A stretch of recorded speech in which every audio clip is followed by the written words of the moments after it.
Hello, I am Dr. Paige Hu, a biology professor at Mesa College in San Diego.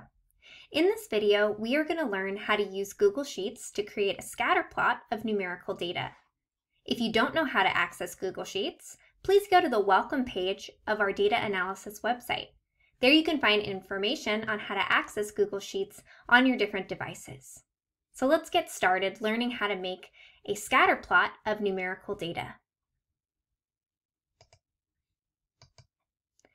So we are now looking at the Google Sheets application, and you can see that our data has been clearly entered into our different cells. Here in our first column, we are looking at our independent data, right, or our independent variable. This is the data that we are going to plot on the x-axis. In our second column, we are looking at our dependent data, or the dependent variable in this experiment. And this is the data that we want to go on our y-axis. So the first thing that you need to do when you want to create a graph is to type in your data. You want to have the headings of your data. That tells us what the data is, for example, temperature, and the units of the data, in this case, Celsius. Or for our dependent variable, we are looking at Daphnia heart rate, and our unit is beats per minute. Below that, we are entering our data points, and you always want to have your x-axis variable before your y-axis variable. That is going to tell Google Sheets how you would like it oriented in the graph. Now to create a graph, we want to highlight the data inside of our table, as such, and we need to insert a chart. In order to do this, there are two places that you can look for this Insert Chart button. The first is under this Insert tab. If you click Insert, you can scroll down to Chart. The other place that you can find this information is in this toolbar. If you go over to the right-hand side, you're able to see this Insert Chart button. So whatever works for you, you can click Insert Chart, and you see that Google is going to automatically make a chart with your data. Now, I always like to kind of move my chart over a little bit so that I'm able to see my data clearly. Now that you have your chart created, you can edit this chart. To edit the chart, you would use the chart editor. The chart editor has two major tabs. The first is the Setup tab. And the Setup tab is going to allow you to choose what type of chart you'd like to make. So Google has done a good job here by choosing a scatter chart, which is appropriate for our numerical data. But sometimes Google does not choose the right type of chart. So if you ever need to change the chart type, you would click this box here, and you could scroll down to pick, line graphs, bar graphs, pie graphs, etc. But we are happy with a scatter chart, so we are going to continue from there. We can then move on to the Customize tab to edit things about the chart. The first part of the Customize tab is about style. What color do you want the background? What font do you want to use? And what color do you want the borders to be? I'm okay with the standard defaults of white and gray here, so I'm going to leave these alone. The next tab that is important is the Chart and Axis titles.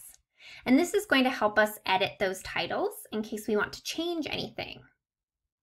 Now, in scientific papers, we do not see graphs having titles.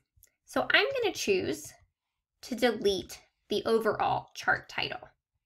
If your instructor wants a chart title, you could add a chart title at the top using this chart title option.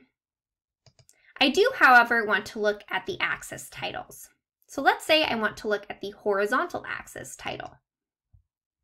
So here it's taken the text from my data table, and I am able to see that it is temperature in degrees Celsius.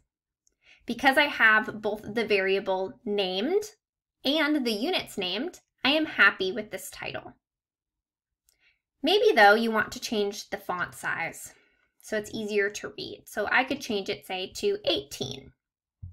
So anything that you like here visually, you can manipulate with the horizontal title here. You can do the same for your vertical title. Once again, because I chose to properly label my columns when I was entering the data, Google has autofilled and has used Daphnia heart rate in beats per minute. Note once again, we have what the variable is and the units for the variable, which are the two important parts of an access title. Again, I might choose to edit the size of the title if I want it to be more easy for my reader. Let's move on to the Series tab. In the Series tab, you can edit the actual data in the series. So you can affect the color of your dots. Maybe you want to change them to red. You can change the size of your dots. And you can also change the shape. Maybe you would rather use a square or a star. Whatever you feel like is appropriate for your data application. If it's needed, you can also change the position of the axis. Here we have a left axis, which is standard for the y-axis. But if it ever makes sense for you, you may change it to the right-hand side. This is not commonly done, so I recommend, unless your teacher asks you to leave that y-axis on the left-hand side. Now in this data bar, you can also find the opportunity to insert a trend line. A trend line may or may not be appropriate for your data. A trend line can be used to investigate whether there is a relationship between the independent variable and the dependent variable. This is often done through this linear regression, which we also call the trend line. This type of regression identifies the equation that's going to produce the smallest difference between the observed values, or your data, and the fitted values, or the line that's created. Scientists will also commonly calculate R-squared values alongside trend lines. These values can be used by scientists to analyze how well differences in one variable, i.e. the dependent variable, can be explained by differences in the other variable. Those R-squared values range from 0 to 1. The closer the R-squared value is to 1, the smaller the difference is between the observed and the fitted data for a linear regression model. In other words, an R-squared value of 1 means that the model explains all of the variation in the response variable, whereas an R-squared of 0 means the model explains none of the variation in the response variable. Often, there are many different factors that may impact the biological response. So it's very rare to get an R-squared of 1. I encourage you to read the primary literature in your field of interest to see what R-squared values are common. In addition, note that there are other statistical tools that may be appropriate for your application. However, if it is important for you to include a trend line or you feel that it is appropriate, you can do that here. What you would do is you would click trend line. Then you can see that linear regression appearing. And if you'd like to show that R-squared value, or looking at the goodness of fit, you can click this button here. Notice that it will then add the trend line value, the R-squared, up at the top. So this data here has a very good R-squared value, close to 1, but please know that this data is also not real data from the field.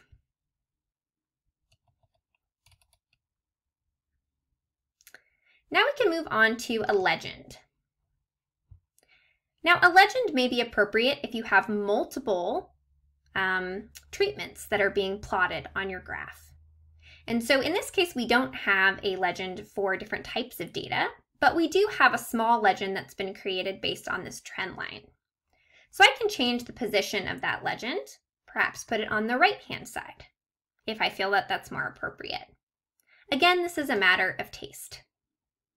I'm going to leave it at the top for now. Lastly, we want to think about our axes and the scaling on our axes. Now, I may want to affect the size of the text on the axis, and if I want to do this, I can change that label font size. Okay. I can do this for the horizontal axis, and I could also do this for the vertical axis in the next tab. If you'd like, you can also affect the minimum and maximum values. So maybe I want this graph to start at 0 instead of having it start at 10. So if I type in 0, right, I can see it going from 0. Let's say I want it to go to 50. Right, so I'm able to zoom out on that axis. Now that doesn't seem appropriate here because we have a lot of empty space. So I may choose to go back to fill the space more clearly and make the data easier to see. It's generally recommended that you make the data points as large as possible within the field so that the data is easy to see. If you have all of your data clustered in one corner, I recommend that you change these axes values to make the data more clearly easy to see.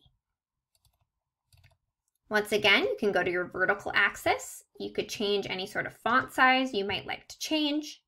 You can change the values if you feel that that's appropriate.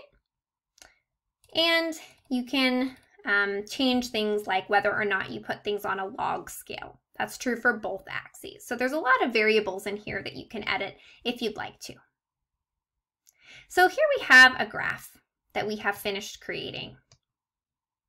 Right? We have both of our axes that have been labeled, and those labels include units.